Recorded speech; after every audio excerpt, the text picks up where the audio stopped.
छात्रों नमस्कार। मैं नीरज कुमार जलेसर पाठशाला में आपका स्वागत करता हूं।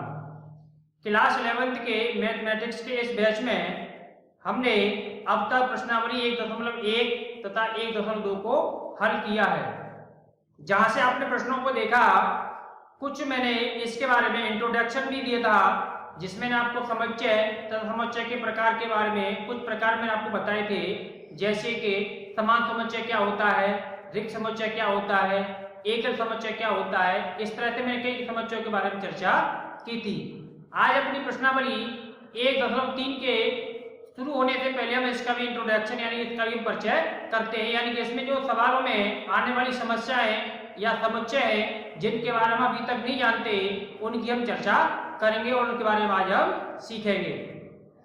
चलिए तो आज हम शुरुआत करते हैं। हमने पिछली वीडियो के माध्यम से देखा था समुच्चय क्या होता है। तो हमने आपको बताया था सुपरिभाषित वस्तुओं के समूह को हम एक समुच्चय कहते हैं, यानी हम इसको ऐसे कह सकते हैं कि वस्तुओं के सुपरिभाषित समूह को हम समुच्चय कहते हैं। अब समुच्चय में से भी हम अलग खंड खंड करके उसके अन्य समुच्चय बना सकते हैं, जिनको हम एक नया नाम देते हैं, जिसका नया नाम है आज आपका उप समुच्चय।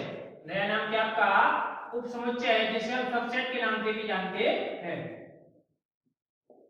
उप समुच्चय।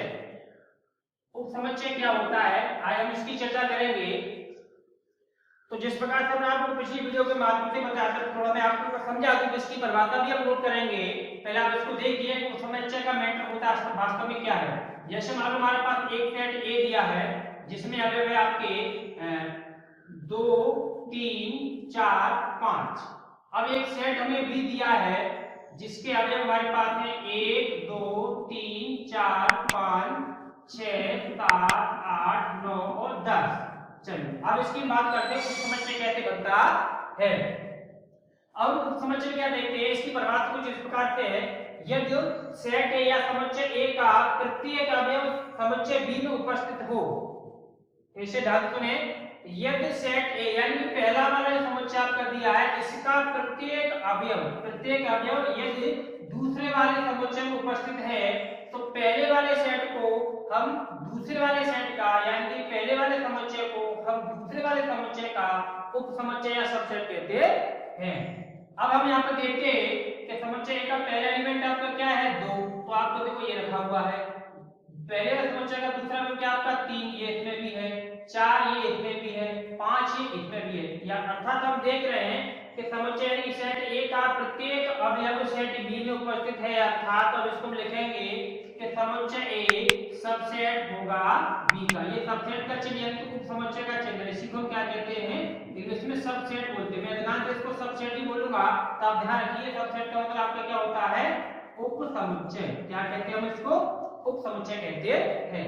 अब दूसरी बात, सेट ए जो है सेट बी का क्या उप समुच्चय है, तो फिर इसका नाम क्या होगा सेट बी को। तो हम सेट बी को क्या करेंगे, यानी कि सेट ए से हम बी की ओर ऐसे बात करते हैं, तो सेट ए जो है सेट बी का समुच्चय कहलाएगा। लेकिन सेट बी सेट ए का क्या कहलाएगा, आदि समुच्चय। क्या कहलाएगा, आदि समुच्चय। तो यहाँ पर ये दो नाम जिनके मामले में चर्चा कर रहे हैं। तुम्हारी परिभाषा क्या बनी, यदि समुच्चय ए का प्रत्येक अवयव क्या बनी, यदि समुच्चय ए का प्रत्येक अवयव समुच्चय बी का भी एक अवयव हो, तो समुच्चय ए समुच्चय बी का उप समुच्चय तथा समुच्चय बी समुच्चय ए का आदि समुच्चय कहलाएगा। यह अर्थ समुच्चय होता है। चलिए इसको हम एक बार फिर से व्याख्या कर देते हैं। आप थोड़ा शब्दों पे ध्यान दीजिएगा। यदि समुच्चय ए का प्रत्येक अवयव, यहाँ पे छूट गया, मैं इसमें आप मेंशन कर दे रहा हूं, प्रत्येक अवयव, यदि समुच्चय ए का प्रत्येक अवयव समुच्चय बी का भी एक अवयव हो, जैसे कि यहाँ पर देखें समुच्चय ए का प्रत्येक अवयव क्या है, समुच्चय बी का भी एक अवयव है, तो यदि समुच्चय ए का प्रत्येक अवयव समुच्चय बी का भी एक अवयव हो तो समुच्चय ए यानी पहला वाला समुच्चय, समुच्चय ए समुच्चय बी का यानी दूसरे वाले समुच्चय का क्या कहलाएगा, उप समुच्चय कहलाएगा, तथा समुच्चय बी यानी दूसरा वाला समुच्चय क्या होगा, समुच्चय बी समुच्चय ए का यानी पहले वाले समुच्चय का क्या कहलाएगा, यानी कि ये वाला समुच्चय इस वाले समुच्चय का क्या कहलाएगा, समुच्चय बी समुच्चय ए का अर्ध समुच्चय होता है या कहलाएगा। तो ये हमारी बात हुई समुच्चय, उपसमुच्चय तथा अर्धसमुच्चय को लेकर के। अब इसी को पेन डाउन करिए, हम कुछ उदाहरण और भी लेते हैं इसके। चलिए हम एक उदाहरण ऐसे लेते हैं, जैसे हमारे पास समुच्चय P दिया है जिसके अवयव आपको दिए हैं, जिसके अवयव A, B, C और समुच्चय दूसरे समुच्चय में दिया है Q जिसके अवयव में दिए हैं A, B, C, D, E।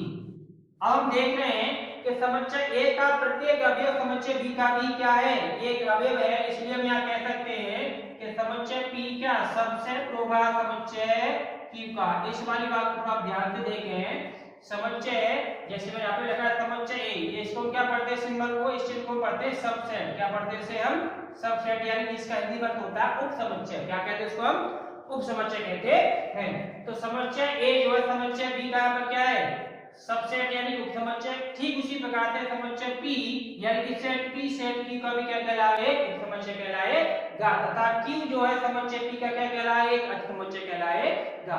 चलिए आप इसे पेन डाउन करिए, नोट करिए, आप वीडियो को पॉज करके इसे आप आराम से लिख लीजिए, तब आगे की चर्चा इसकी करते हैं दूसरे समुच्चय के बारे में। चलिए आज आपने सारी चीजें पेन डाउन कर ली, नोट कर ली। अब इसके आगे हम देखते हैं अंतराल के उप समुच्चय, अंतराल R के उप समुच्चय के रूप में, यानी कि R क्या आपका, R जो रियल नंबर का एक सेट है जहां के दो अवयव बने जाते हैं A और B को लेके बात करेंगे, इसको आगे समझने की कोशिश करेंगे, इसका क्या मैटर होता है, इसके लिए किस तरह से सवाल बनते हैं, हमें इस तरह किस तरह से इनको हम डिफाइन करते हैं या इनके क्वेश्चन को किस तरह से सॉल्व करते हैं। तो जहां मैंने रियल नंबर के दो अवयव A और B लिए हैं तथा जिसमें A is less than B यानी कि A का मान कम है B से, या हम कह सकते हैं B का मान अधिक है A से, इसको लेकर के हम रियल नंबर के सेट के यानी कि रियल नंबर के समुच्चय को उसके हम समुच्चय की बात करते हैं। तो यहाँ पर हम इसको जब इसका डिवाइडेशन करते हैं यानी कि कितने भागों में बटा होता है, तो ये दो भागों में मुख्य रूप से बटा होता है जिसका नंबर एक नाम दिया है, हमने नोट किया है विवृत अंतराल या खुला अंतराल। विवृत मतलब ओपन, जिसको हम खुला अंतराल भी कह सकते हैं। नंबर 2 ये आपका समृद्ध अंतराल या बंद अंतराल, जैसा आप नाम से समझ रहे होंगे।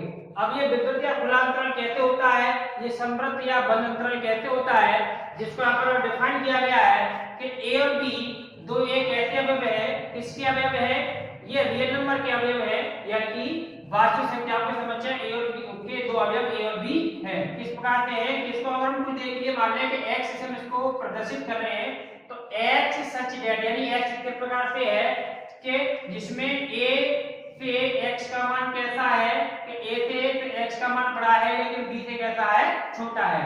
अब आप इस बात को यहाँ पर जब समझ लीजिए, जैसे मैंने आपसे कहा एक समुच्चय A दिया है, समुच्चय क्या दिया हमारा A, जिसमें x सच दैट x यानी x सच दैट x आपके किस प्रकार से कि x का मान कैसा है कि x का मान यानी कि मान लो 1 से बड़ा है लेकिन 5 से कैसा है, छोटा है। तो आप इसका दूसरा फॉर्मेट लिखेंगे तो किस प्रकार से हो जाएगा, तो इसमें x का मान कितना हो जाएगा, 1 से बड़ा यानी कि आपका 2 होगा पहला, फिर कितना होगा 3, फिर कितना होगा 4।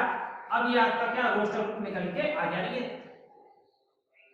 सेट A के अवयव निकल के 3 1 2 3। अब इसमें क्या सीखते हैं कि इसमें ना तो 1 शामिल हुआ ना ही 5 शामिल हुआ। ठीक उसी प्रकार से A और B जब विकर्ण अंतराल होता है तो इसमें आप कोष्ठक पर ध्यान देंगे तो इसमें हम दो तरफ से छोटा वाला कोष्ठक लगाते हैं। तो इसका इंडिकेटर ये होता है, हमें यहाँ पे इससे संकेत मिलता है कि एक ऐसा समुच्चय है जिसमें ए और बी के बीच की जो संख्या है, जिसको हम अंतराल के नाम से जानते हैं, अंतराल के वैसे आपने यहाँ पे लिखा है कि अंतराल आर है कि अंतराल का वैसे आप जानते हैं ड्यूरेशन जिसे आप कहते हैं, जैसे ए से लेके बी तक, ए से लेके बी तक, तो दो संख्याओं के बीच में अनंत संख्या होती है।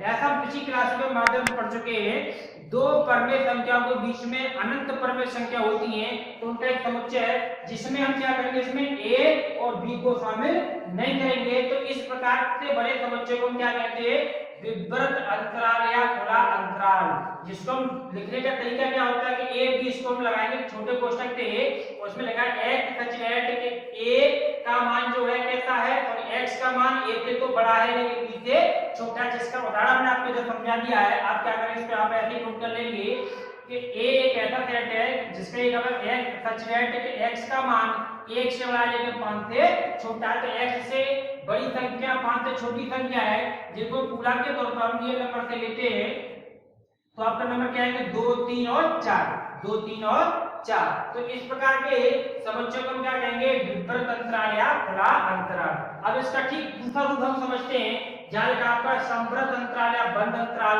इसका उदाहरण मैं आपको इसके सामने इधर बता रहा हूं, यानी कि इसी प्रकार से हम क्या लिखेंगे, इसी प्रकार से इसको कि सेट ए हमारे पास दिया है,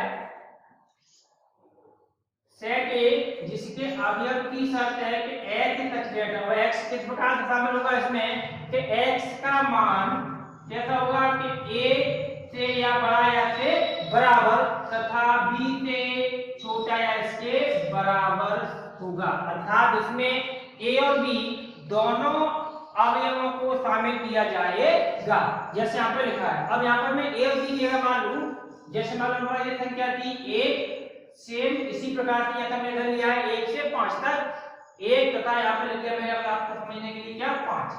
अब इसका हम रोस्टर रूप लिखेंगे, तो समुच्चय ए का रोस्टर रूप बनके क्या आएगा हमारे पास, यानी कि x का मान जो सेट ए का एक अवयव है वो किस पर डिपेंड करता है कि 1 के बराबर है या इससे छोटा है। इसका मतलब इसमें 1 को शामिल किया गया है, तो 1, 2, 3, 4, 5, यानी 5 के बराबर या 5 से छोटा, इसका तो इसमें 5 में शामिल होगा।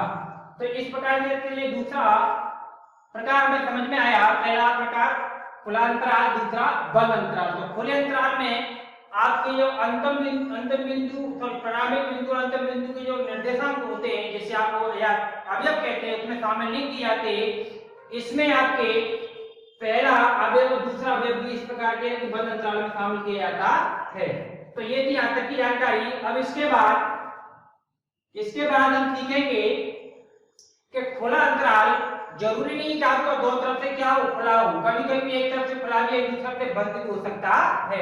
जैसे कि मैं नीचे लिखा है यहाँ पे, इसके आधार पर इसको दो भागों में बांटा, जिसमें मैंने लिखा है एक तरफ से लगाया बड़ा वाला कोष्ठक, इसका मतलब हो गया आपका ए, यानी कि अवयव ए इस समुच्चय में शामिल होगा, लेकिन बी की तरफ से ओपन है तो बीच में शामिल नहीं होगा। अब इसका उल्टा करेंगे, अब इधर में छोटा कोष्ठक लगाया है, इसका मतलब हुआ कि इसमें ए शामिल नहीं है लेकिन बी शामिल होगा।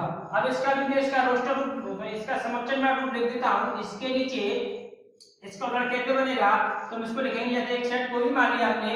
अब इसी को मैं नीचे लिख दे रहा हूं कि ए कॉमा बी, कोष्ठक पर ध्यान देंगे, ए शामिल में इसमें क्या लिखेंगे कि मझला कोष्ठक आकर के एक्स सच दैट। अब इस x का मान किस पर निर्भर करेगा कि a से बड़ा या सॉरी a से x का मान a से बड़ा या इसके बराबर है, लेकिन b से कैसा रहेगा, छोटा, अर्थात b के बराबर नहीं हो सकता। अब इसी का मैं इसके नीचे उदाहरण समझ लेते हैं। चलो मैं इसी उदाहरण को रिपीट कर देता हूं। जैसे सेट a है, सेट a में है, इसी को रिपीट करते हैं। ये आपको इससे मिलता है, आप इसमें आराम से अंतर भी कर पाएंगे, इसको आराम से समझ भी पाएंगे आप कि a किस प्रकार का सेट है कि x सच दैट, और x का मान किस पर डिपेंड करेगा, तो x का मान 1 के बराबर है या 1 से बड़ा है, लेकिन कैसा रहेगा, ये 5 से छोटा रहेगा। अब इसका हम रोस्टर रूप लिखेंगे, तो सेट a का रोस्टर रूप क्या बनेगा हमारा, ये बनेगा 1 के बराबर है, 1 से बड़ा, मतलब 1 इसमें शामिल है, इस टर्म में फिर इसका 2 भी शामिल होगा, 3 भी होगा, 4 भी होगा, लेकिन 5 शामिल नहीं होगा, क्योंकि उसमें स्पष्ट लिखा हुआ है कि 5 की तरफ आपका छोटा कोष्ठक लगा, इसका मतलब इस अवयव में 5 शामिल, तो इस समुच्चय में 5 शामिल नहीं होगा, लेकिन एक शामिल इसमें होगा। अब इसका रूप में इसको भी यही समझ लेते हैं, बिल्कुल सेम इसी प्रकार से। इसका मतलब क्या हुआ,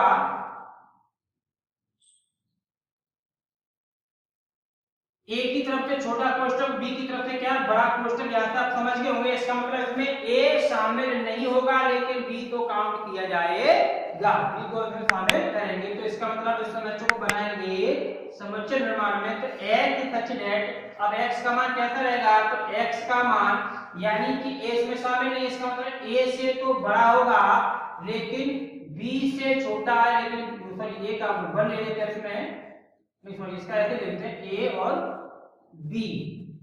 अब इसका उदाहरण इसके नीचे समझ लेते हैं। एक सेट a के द्वारा सेम इसी प्रकार से फिर इसको मिलेंगे कि एक सेट a है जिसका समुच्चय निर्माण रूप कुछ इस प्रकार से है, ऐसे है कि x सच दैट x का मान 1 से बड़ा है लेकिन 1 से बड़ा, क्योंकि इसमें 1 को क्या है शामिल, यानी एक एलिमेंट को क्या इसमें शामिल नहीं किया गया है, लेकिन दूसरा एलिमेंट शामिल, इसका मतलब 5 से बड़ा या 5 से छोटा या 5 के बराबर है। अब इसको हम रोस्टर रूप में लिखेंगे तो किस प्रकार से लिखेंगे,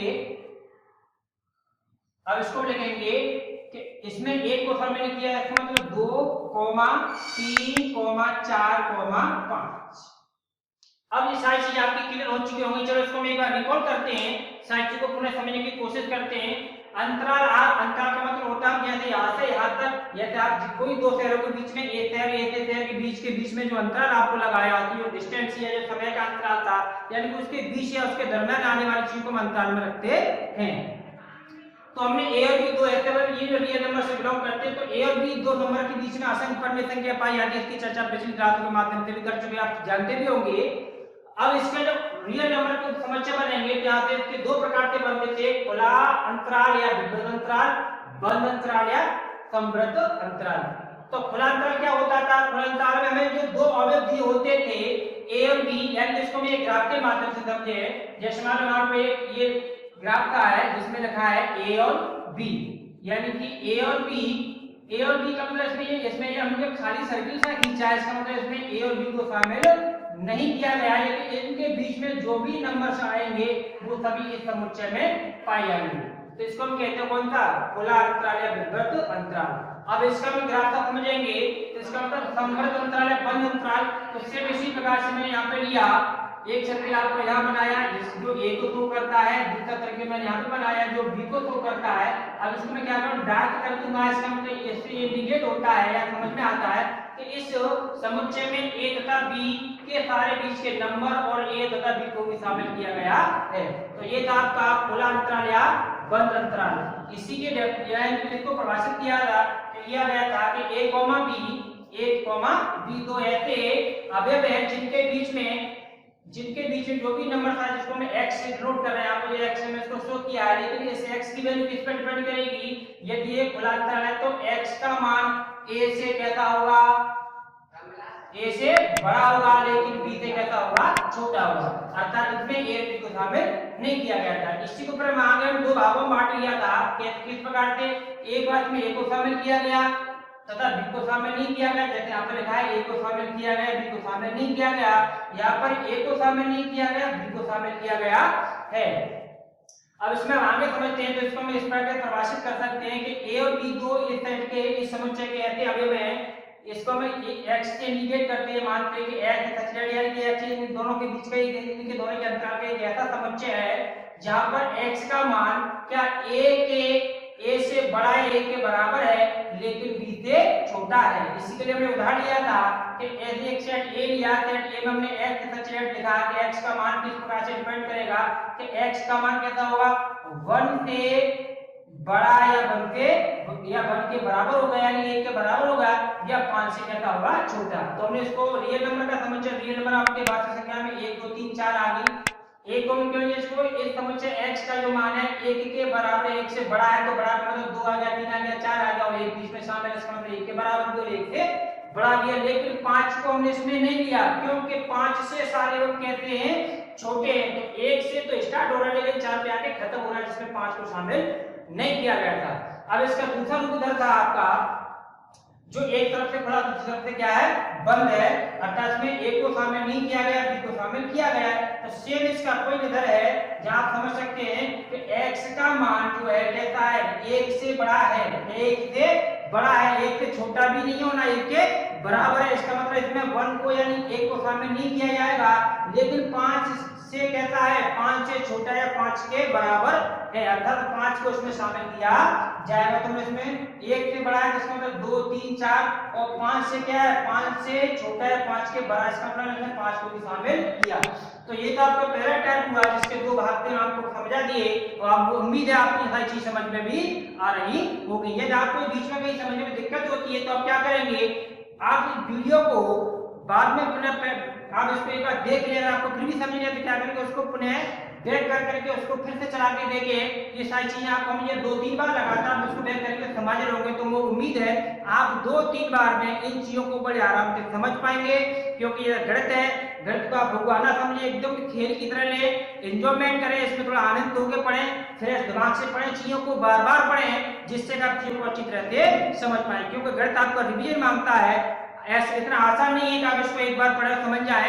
हाँ, हो सकता है कुछ बच्चे गॉड गिफ्ट होते हैं, कुछ बच्चे ज्यादा मेहनत करते हैं तो वो एक चीजों को एक दो बार समझते हैं, लेकिन अगर आप गणित में कमजोर हैं तो आप चीजों को कम से कम 2 से 3 बार वीडियो को बैक कर करके समझिए, देखिए तो आप इस चीजों को आराम से समझ पाएंगे। चलिए दूसरे की बात करते हैं। तो दूसरा बात क्या, समवृत्त अंतराल या बंद अंतराल, जो दो तरफ से क्या है बड़े कोष्ठक के द्वारा बंद किया हुआ है, इसका मतलब इसमें ए और बी दोनों अवयव को, इनके बीच के अवयवों के साथ साथ इन दोनों अवयवों को भी शामिल किया गया है, जिसको यह परिभाषित किया है कि x सच दैट x किस प्रकार का अवयव है कि x का मान a से कैसा बड़ा या बराबर है तथा b से कैसा छोटा या बराबर है, जिसका उदाहरण हमने लिया कि a बराबर x सच दैट x का मान कैसा है कि 1 से कैसा या तो बड़ा या तो इसके बराबर तथा 5 से छोटा इसके बराबर। इसको मैं इसके दूसरे रूप में लिखा, किसने रोस्टर रूप में लिखा, तो x का मान किस पर डिपेंड था कि x का मान 1 से कैसा बड़ा या बराबर, तो बराबर है कि बंद को उसमें शामिल है तो बराबर भी हो गया, देखिए बड़ा का मतलब 2 3 4 भी शामिल कर लिया गया।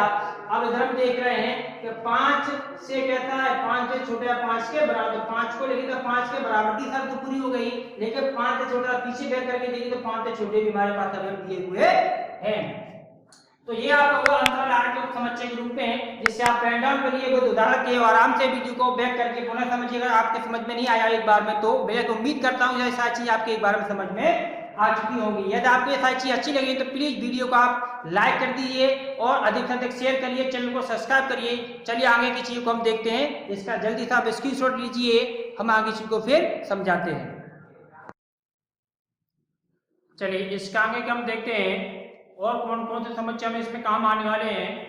इस प्रश्नावली को लेकर के अगला समस्या आपका घात समुच्चय।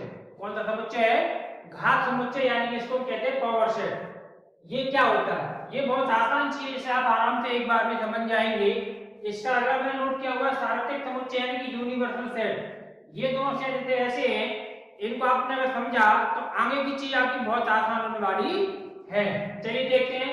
तो घात समुच्चय क्या होता है? समुच्चय ए के सभी उप समुच्चय के संग्रह समूह को हम क्या कहते हैं?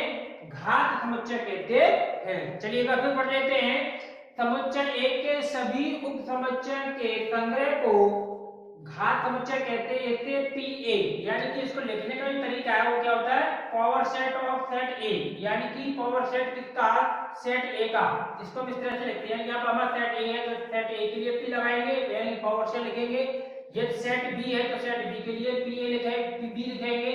जो भी सेट रहेगा हम उसके आगे क्या लगा देंगे? P का मतलब क्या होगा? Power set. किसका पावर सेट है? तो power set of A, power set of A से निरूपित करते हैं। तथा PA का प्रत्येक अवयव, यानी इस सेट का जो प्रत्येक अवयव होगा वो क्या होगा? एक समुच्चय होता है, यानी इसका जो प्रत्येक अवयव होगा अपने आप में एक समुच्चय होता है। अब इसको हम समझेंगे एक उदाहरण के द्वारा। जैसे हम एक सेट लेते हैं, यहाँ पर सेट A के लिए बात करेंगे। एक हम सेट A को लेते हैं, हमारे पास एक सेट A है जिसके अवयव थे क्या कॉमा हमारा 1 कॉमा 2। अब इस सेट के हम सभी उप समुच्चय को देख लेते हैं। तो सेट ए के सभी उप समुच्चय क्या हुआ इसको मैं यहाँ पे लिख लेता हूँ। समुच्चय सेट ए यानी कि समुच्चय ए के समुच्चय ए के सभी उप समुच्चय कौन कौन से होंगे। तो सेट ए के सभी उप समुच्चय, तो मैं आपको बता दूं आपकी जानकारी के लिए, प्रत्येक सेट अपने आप का एक उप समुच्चय भी होता है तथा प्रत्येक सेट का नल सेट जिसे हम फाई के द्वारा प्रदर्शित करते हैं रिक्त सेट, वो भी प्रत्येक सेट का यानी कि समुच्चय का एक उप समुच्चय कहलाता है। तो सबसे पहले हम नोट कर ले कि फाई यानी कि ये पहला सेट जो है प्रत्येक समुच्चय का क्या एक उप समुच्चय कहलाता है। दूसरा हम देखेंगे इनमें हमारे दो अवयव है, तो प्रत्येक अवयव क्या कहलाता है अपने आप में एक सेट बनाएगा, एक उप समुच्चय हुआ। दूसरा उप समुच्चय क्या होगा, तो दूसरा उप समुच्चय होगा आपका 2 और अगला समुच्चय इसका क्या होगा, तो मैं आपको ये बताया था कि प्रत्येक सेट या प्रत्येक अवयव समुच्चय अपने आप का भी एक उप समुच्चय होता है। तो हमने इसका अगला उप समुच्चय लिखा 1,2। इस प्रकार से हमारे पास कुल सेट ए के कुल उप समुच्चय है, सबसेट के बैठे कितने 4, 1 2 3 और 4। अब इसको हम इसके पावर सेट के अकॉर्डिंग कैसे लिखेंगे, यानी कि सेट ए के उप समुच्चय कैसे लिखेंगे, power set of A is equal to सारे, क्योंकि हम आपको पहले बता चुके किसी सेट के अवयव को हम हमेशा कहां लिखते हैं, मझले कोष्ठक के अंदर। मझले कोष्ठक के अंदर हमने पहला सेट डाला, पहला उप समुच्चय लिखा 5, दूसरा उप समुच्चय लिखा हमने 1 और अगला उप समुच्चय लिखा हमने 2 और अगला उप समुच्चय लिखा हमने 1,2। अब इसको क्या करेंगे, मझले कोष्ठक के अंदर बंद कर देंगे। अर्थात अब आप समझ पा रहे होंगे सेट ए में एक समुच्चय ए में कुल कितने अवयव थे हमारे पास, 2 अवयव थे 1,2। इन सबको मिलाकर के 1 और 2 से हमारे कितने उप समुच्चय बने, तो डायरेक्टली देखें पहला अवयव हमारा 1 है यानी 1 है, उससे हमारा एक सेट बन गया, 2 को लेकर हमारा एक सेट बन गया, फिर दोनों को एक साथ लेकर हमारा एक सेट एक समुच्चय और बन गया, यानी कि सेट ए के यहां से हम देखें तो 1 2 3 उप समुच्चय बने। कितने उप समुच्चय बने, 3। लेकिन मैंने आपको बताया था कि नल सेट या एम्प्टी सेट जिसे हम रिक्त समुच्चय कहते हैं, ये सेट क्या होता है, प्रत्येक सेट का यानी प्रत्येक समुच्चय का क्या होता है, एक उप समुच्चय कहलाता है। तो कुल मिलाकर हमें सेट ए के उप समुच्चय मिले कितने मिले, 4। अब इसको हम कैसे पता करते हैं कि किसी समुच्चय के कितने उप समुच्चय होते हैं, तो हम इसको एक फॉर्मूले के द्वारा ज्ञात कर सकते हैं कि नंबर ऑफ एलिमेंट या नंबर ऑफ समुच्चय के होते हैं a इक्वल टू होता है 2 की पावर n, जहां n का मतलब है आपका किसी समुच्चय में जितने अवयव होते हैं, यानी कि n का मतलब होता है अवयवों की संख्या, जहां n का मतलब होता है n बराबर सेट यानी समुच्चय में अवयवों की संख्या, समुच्चय में अवयवों की संख्या। अब यहाँ पे आप चेक कर ले, यदि आप इस पर लगाएंगे, चलो इसको देख लेते हैं कि सेट ए के उप समुच्चय कितने बैठेंगे। तो आपने देखा, तो हमने देखा 2 की पावर कितना 1 और 2, तो 2 की पावर 2 बार कितना हो गया 4, यानी कि 4 उप समुच्चय बैठेंगे, यानी कि सेट ए के उप समुच्चयों की संख्या कितनी होगी, सब सेटों की संख्या 4 होगी, जो आप देख रहे हैं 1 2 3 4। तो ये आपका घात समुच्चय यानी कि पावर सेट हुआ, जिसको आप आराम से समझ के होंगे। अब अगला हमारा दिया है सार्वत्रिक समुच्चय। कौन सा समुच्चय, सार्वत्रिक समुच्चय, यानी जिसको क्या कहते हैं, यूनिवर्सल सेट। ये कोई स्पेशल टाइप का सेट होता है जो कई समुच्चय का प्रतिनिधित्व करता है, यानी कि हमने लिखा है एक ऐसा समुच्चय, यानी कि एक ऐसा आधारभूत समुच्चय, आधारभूत मतलब फंडामेंटल सेट। कौन सा सेट, फंडामेंटल सेट, आधारभूत समुच्चय जो कई समुच्चयों का प्रतिनिधित्व करता हो, अर्थात हम कह सकते हैं, या हम इसको कह सकते हैं कि एक ऐसा समुच्चय जिसके कई समुच्चय अपने आप उप समुच्चय बन जाते हो। एक ऐसा समुच्चय जिसके कई समुच्चय अपने आप उप समुच्चय बन जाते हो सार्वत्रिक समुच्चय कहलाता। और इसे हम प्राय हमने आपको बताया, तो इसको थोड़ा ध्यान समझिए क्योंकि ये सारी चीज आपको आगे काम आने वाली है। इसे हम प्राय यू से प्रदर्शित करते हैं। किससे प्रदर्शित करते हैं? यू से। जैसे उदाहरण तो हमने आपको बता रहे यहाँ पर परमेय संख्या को समुच्चय से स्टार्टिंग बताया, इसको हम क्यू से प्रदर्शित करते हैं। तो परमेय संख्या को समुच्चय यानी हम आप इससे पहले क्लास 9th में और 10th में पढ़ चुके हैं परमेय संख्या क्या होती हैं। यानी कि हम अगर देखें तो सम संख्या का समूह परमेय संख्या होता है, विषम संख्या का समूह परमेय संख्या का समूह होता है, प्राकृत संख्या का समूह परमेय संख्या का समुच्चय होता है। आपने क्या होल नंबर इंटीजर्स पूर्णांकों का समूह, वो भी आपका क्या कहलाता है? परमेय संख्या का समुच्चय कहलाता है। तो ये सारे के सारे समुच्चय किसमें आते हैं? आपके परमेय संख्या के समुच्चय के क्या बन जाते हैं? उसके सबसेट बन जाते हैं, उप समुच्चय बन जाते हैं। तो आप इसके फिर से समझिए कि एक ऐसा आधारभूत समुच्चय जो कई समुच्चयों का प्रतिनिधित्व करता हो। जैसे कभी हमने उदाहरण लिया था परमेय संख्या को समुच्चय सम संख्या, भाज्य संख्या, विषम संख्या आपकी, और इसके अलावा आपकी कौन सी पूर्णांकों का समुच्चय, धन पूर्णांकों का समुच्चय, ये सारे के साथ जितने समुच्चय हैं किसके अंडर आते हैं? परमेय संख्या समुच्चय के अंदर आते हैं। यानी कि ये परमेय संख्या समुच्चय के क्या कहलाएंगे? सबसेट कहलाएंगे, यानी कि समुच्चय कहलाएंगे। तो इस प्रकार के आधारभूत समुच्चय को हम क्या कहेंगे? इन सभी समुच्चयों का पावर सेट कहते हैं, यानी कि यूनिवर्सल सेट कहते हैं, जिसे हिंदी में सार्थक समुच्चय कहते हैं। तो परमेय संख्या समुच्चय के अंदर कौन कौन से समुच्चय आप कुछ नोट किए हुए हैं? जेड क्या इंडिकेट करता है? जेड हमारे प्रदर्शित करता है क्या? पूर्णांकों का समुच्चय, जैसे हम स्टार्टिंग में बता चुके थे पहली वीडियो के माध्यम से। जेड प्लस धन पूर्णांकों का समुच्चय, ये था समुच्चय के बारे में पहले जानकारी दी थी। आर होता है कि वास्तविक संख्या का समुच्चय, वो आर प्लस को मैं बोल दे रहा हूँ, नीचे साथ दिखाई नहीं दे रहा होगा आपको। आर प्लस जो होता है धन वास्तविक संख्याओं का समुच्चय, धन वास्तविक संख्याओं का समुच्चय। अब इसके आगे हम चलते अपनी प्रश्नावली पर। आप इसे पेन ड्राइव पे स्क्रीनशॉट लीजिए।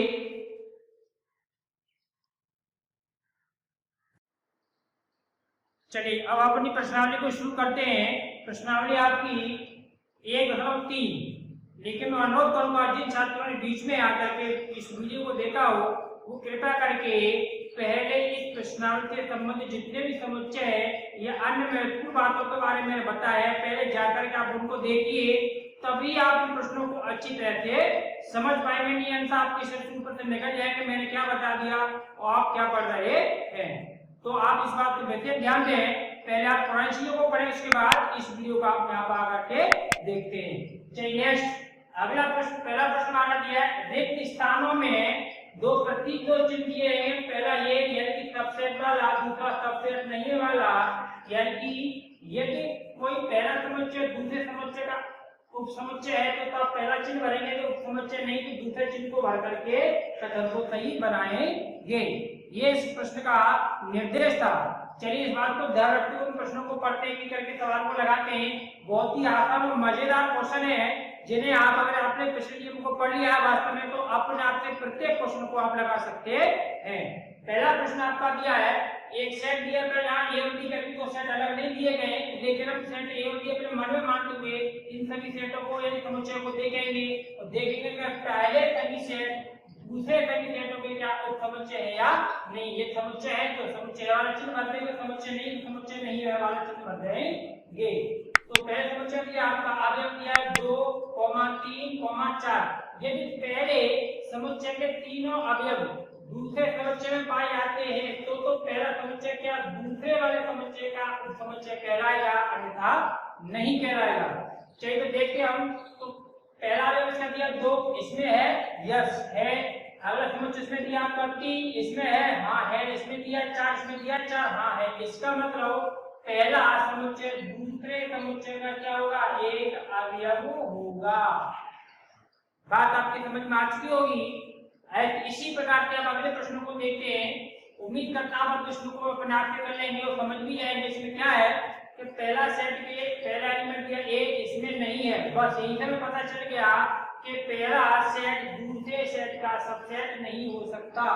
क्यों नहीं हो सकता? जो पहले सेट का पहला एलिमेंट ए जो दिया है, यानी कि पहले समुच्चय का पहला अवयव ए दूसरे समुच्चय को उपस्थित नहीं है, इसका मतलब पहला सेट या उपसमुच्चय पहला समुच्चय दूसरे समुच्चय का उपसमुच्चय नहीं है। अब यहाँ से आगे के प्रश्नों को आप ध्यान से समझिएगा, ये थोड़े भाषा में आपको उलझाने की कोशिश की गई है, लेकिन है बहुत ही आसान, जिन्हें आप आराम से समझ भी सकते हैं।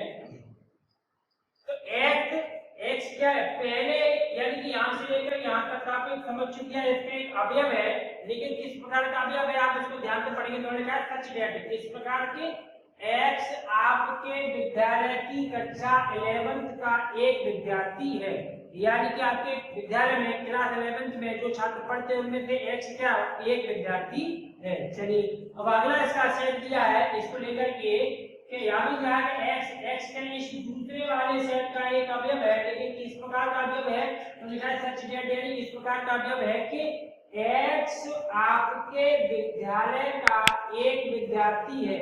तो यहाँ भी आपके विद्यालय की कक्षा 11th का एक विद्यार्थी है, वो एक्स यहाँ पर क्या है कि आपके विद्यालय का एक विद्यार्थी है। अब आप एक मोटी सी बात बताइए, वैसे तो आप समझ गए होंगे, जो छात्र आपकी विद्यालय का क्लास 11th का छात्र क्या वो आपके विद्यालय का छात्र नहीं होगा? बिल्कुल होगा। इसका मतलब हो ये पहला वाला सेट है, पहला समुच्चय हमें दिया गया है, वास्तव में दूसरे वाले समुच्चय का क्या होगा? उप समुच्चय कहलाएगा या उप समुच्चय होगा। इसी प्रकार से अगले प्रश्न को देखते हैं। चलिए इसके नीचे वाले ब्लैंक वाले अंक को खाली कर देता हूं, क्योंकि इसका कोई दूसरा मतलब हो जाता है, आपको एक ही चिन्ह यहाँ पर शो करना है। चलिए इन सबको मैं हटा देता हूं, इनके बीच में आप डायरेक्टली चिन्ह को भर देंगे, समुच्चय है आप समुच्चय नहीं है। अगला प्रश्न दिया कि एक्स कंसिडर्ड एक्स, यानी एक्स पहले सेट का एक अवयव है, किस प्रकार? इस प्रकार की एक्स किसी समतल में स्थित एक वृत्त है, यानी एक्स किसको प्रदर्शित कर रहा है? किसी समतल में स्थित एक वृत्त को प्रदर्शित कर रहा है। समतल मतलब 2D शेप है आपकी, दो बिंदु वाली।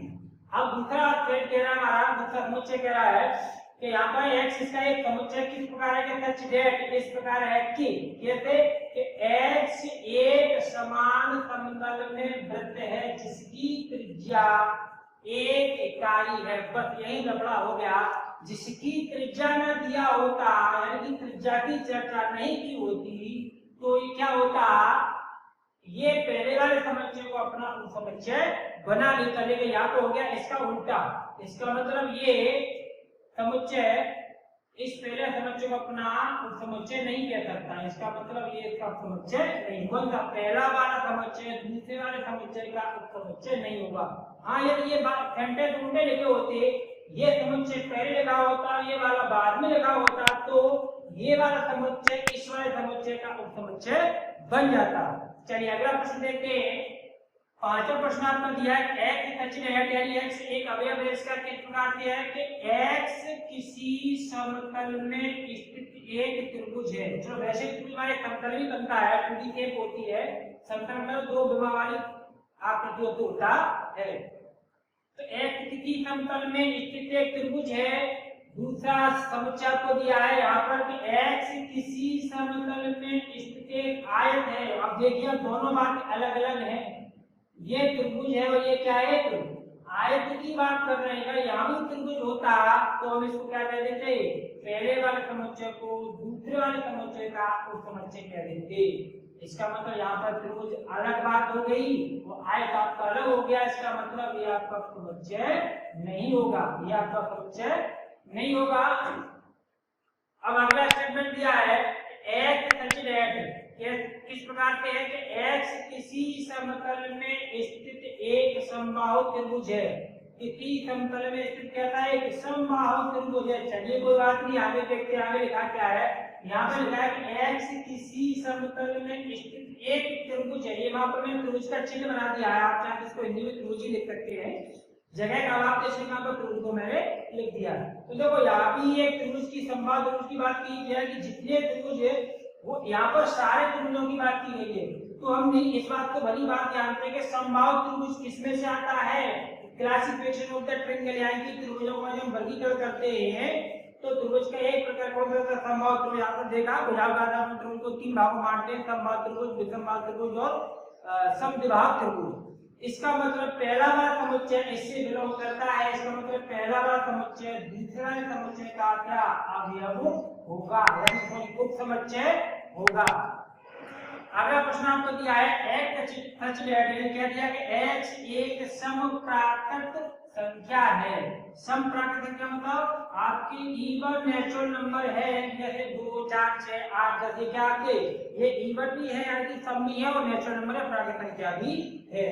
और साथ ही साथ यही संख्या आपकी क्या कहलाती है, यही संख्या आपके पूर्णांक भी होती है। तो एक पूर्णांक है तो आप समझते होंगे हमको ये प्राकृत संख्या कोई समुच्चय है वो क्या होगा, इस वाले समुच्चय का पूर्णांकों का क्या कहलाएगा, इसका एक उप समुच्चय कहलाएगा।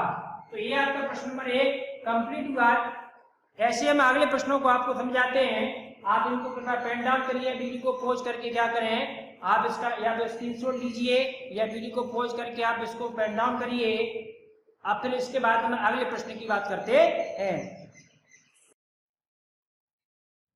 चलिए अब इसका प्रश्न नंबर 2 हम देखते हैं। प्रश्न नंबर 2 ये भी बहुत आसान प्रश्न है, लेकिन थोड़ा शब्दों में आपको उलझाया गया है। सावधानी पूर्वक चीजों को पढ़िएगा और अच्छे से समझिएगा और साथ ही साथ प्रश्नों के जवाब देने की मेरे साथ कोशिश करिएगा। चलिए देखते हैं। प्रश्न में लिखा है जांचिए कि निम्नलिखित कथन सत्य है या असत्य है, आपको ट्रू फॉल्स बताना है। कुछ स्टेटमेंट यहाँ पर दिए गए हैं, उनको आपको देखना है ये कथन आपके स्टेटमेंट सत्य है या फिर असत्य है। चलिए देखते हैं। पहला स्टेटमेंट है, पहला क्वेश्चन आपका दिया है कि a और b पहला सेट जिसके दोनों अवयव हैं और कह रहे हैं दूसरे सेट b c d का क्या एक उप समुच्चय नहीं है।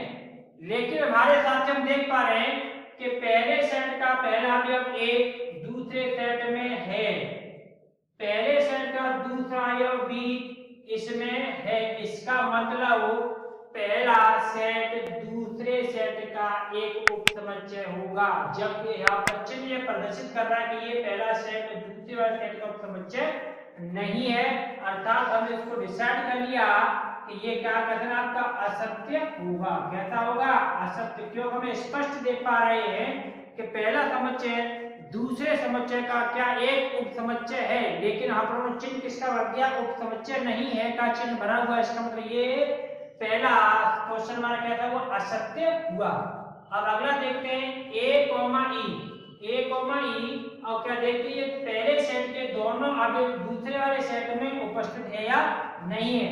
तो दूसरा सेट को उन्होंने दूसरे प्रकार से लिखा है x सच दैट, इस प्रकार से लिखा है x सच दैट, यानी x क्या है कि x अंग्रेजी वर्णमाला का एक स्वर है। इसका मतलब a e i o u, यानी हम इसको रोस्टर विधि में लिखते हैं तो कुछ इस प्रकार से लिखते हैं कि a e i o और u। तो आप देख पा रहे होंगे a और e दोनों के दोनों अवयव इस वाले सेट में उपस्थित है। इसका मतलब इसमें आपको समझाने के लिए लिखा था, वैसे आप समझते भी है। इसका मतलब पहला समुच्चय दूसरे समुच्चय का एक उप समुच्चय होगा और यहाँ पर उप समुच्चय का ही चिन्ह भरा हुआ है। इसका मतलब दूसरा स्टेटमेंट या दूसरा सवाल आपका कैसा हुआ, सत्य हुआ। अब अगला प्रश्न देखते हैं। अगले पहले सेट में 1 2 3 अवयव दे रखे हैं और क्या, और हमसे कह रहे हैं ये पहला समुच्चय दूसरे समुच्चय का क्या एक उप समुच्चय है। जब हम स्पष्ट देख पा रहे हैं यहाँ पर इसका दूसरा में 2 और इस दूसरे सेट में कहीं उपस्थित तो नहीं है। इसका मतलब हुआ कि पहला वाला समुच्चय दूसरे वाले समुच्चय का उप समुच्चय नहीं होगा, जब इसमें क्या होगा। इसका मतलब ये कथन कैसा हुआ हमारा, असत्य हुआ। कैसा हुआ, असत्य। अब इसके बाद अगला क्वेश्चन में दिया है एकल अवयव है, सॉरी एकल समुच्चय जिसमें एक ही अवयव दिया केवल a और ये इस दूसरे समुच्चय में उपस्थित, हाँ यस है। इसका मतलब ये कह रहे हैं कि पहला वाला समुच्चय दूसरे वाले समुच्चय का एक उप समुच्चय है, यस है। उन्होंने इसमें ऐसा ही कहा है, इसका मतलब ये कथन आपका कैसा हुआ, सत्य हुआ। अब दूसरे वाले में लिखा हुआ है कि a बिलोंग्स टू abc, मतलब a जो है इसका एक अवयव है, इसका एक अवयव है। यदि इसका अवयव होता तो यहाँ पर ये कोष्टक के अंदर नहीं होता, क्योंकि अवयव को हम डायरेक्टली क्या करते हैं, बिना कोष्टक के लिखते हैं। और उन्होंने क्या किया है, इसको इसको लिखने के लिए क्या लगा दिया, एक के दो तरफ से पोस्टर लगा दिया है, इसका मतलब ये स्टेटमेंट हमारा कैसा होगा, ये हमारा फॉल्स हो जाएगा। हाँ यदि ये इस प्रकार से लिख करके, यदि इस प्रकार से लिखा होता, इस प्रकार से ऐसे होता है कि ए बिलोंग्स करता है इस वाले समुच्चय से, तो आपका स्टेटमेंट सत्य होता। इन्होंने यहाँ पर जैसे पोस्टर लगा दिया, इसका मतलब एक आपका अवयव नहीं कह रहा है, क्या है, एक समुच्चय है जो इससे बिलोंग करता है। यहाँ पर उन्होंने ऐसा कहा है जबकि ऐसा पर नहीं हो रहा, ये इससे बिलोंग नहीं करता, इसका मतलब ये कथन आपको कैसा हो गया, असत्य। थोड़ा अलग हटके चीज है यार, उसको ध्यान से सुना, एक बार समझ रहे। मैंने कहा था ये चिन्ह जो है इसके लिए अवयव है, क्या बताया था, अवयव है, यानी कि सेट ए इसका एक अवयव है, अवयव नहीं है, इसका एक उप समुच्चय है। यदि यहाँ पर ये उप समुच्चय का चिन्ह बना तो ये कथन आपका सत्य होता, लेकिन उन्होंने उप समुच्चय ना भर करके क्या भर दिया, अवयव है जो इसका अवयव नहीं है, इसलिए आपका कथन कैसा हो गया, असत्य हो गया। अगला स्टेटमेंट आपको दिया है कि x सच डेट, यानी x क्या है कि x संख्या 6 से कम एक सम प्राकृत संख्या है। तो 6 से कम एक सम प्राकृत संख्या क्या होती है, जो 6 से कम भी हो, सम भी हो और प्राकृत संख्या भी हो, तो 2 होती है। आपकी कौन सी होती है, 2 के बाद आपकी 4 होती है, यानी कि 2 4, तो 6 से कम ये यानी कि 2 अवयव वाला एक आपका समुच्चय बन के तैयार हुआ। अब आगे देखते हैं, आगे दिया इन्होंने हमें कि x सचनेट किस प्रकार से, x एक प्राकृत संख्या है जो संख्या 36 को विभाजित करती है। तो 36 यानी कि जिन जिन संख्याओं से विभाजित होता है, अर्थात हम 26 के गुणनखंड की बात करें, 36 के गुणनखंड की बात करें तो 36 के गुणनखंड में आपके, जैसे मैं यहाँ पर लिख के समझा रहा हूँ, 36 1 से भी करता है, 2 से भी करता है, 3 से भी करता है, 4 से भी करता है, 6 से भी करता है, बस आपका एक ही काम हो जाएगा। तो 2 और 4 इसमें दोनों के दोनों क्या है, दोनों अवयव पाए जा रहे हैं। इसका मतलब पहले वाला समुच्चय दूसरे वाले समुच्चय का क्या होगा, एक उप समुच्चय होगा, और इस कथन में ऐसा ही कहा गया है, अर्थात ये स्टेटमेंट या ये लाइन आपकी कैसी होगी, सत्य होगी। कैसी होगी, सत्य, यानी आप इस कथन को सत्य कर देंगे। ये आपका प्रश्न नंबर हुआ 2 इस प्रश्नावली का। अब आपको मैं अगर सारे क्वेश्चन एक साथ करा दूं तो हमारी वीडियो काफी लंबी हो जाएगी। बाकी प्रश्नों को हम अगले वीडियो के माध्यम से आपको हम प्रोवाइड कराते हैं। अगर आपको ये चीजें सारी अच्छी लगी है तो प्लीज आप वीडियो को शेयर करें, अधिक से अधिक लाइक करें, और अगली वीडियो को प्राप्त करने के लिए आप चैनल को सब्सक्राइब करें, जिससे कि अगली वीडियो जैसे आपको यहाँ से मिलेगी आपके पास तुरंत नोटिफिकेशन पहुंचेगा, जिससे आप अगली वीडियो को आराम से देख पाएंगे। धन्यवाद।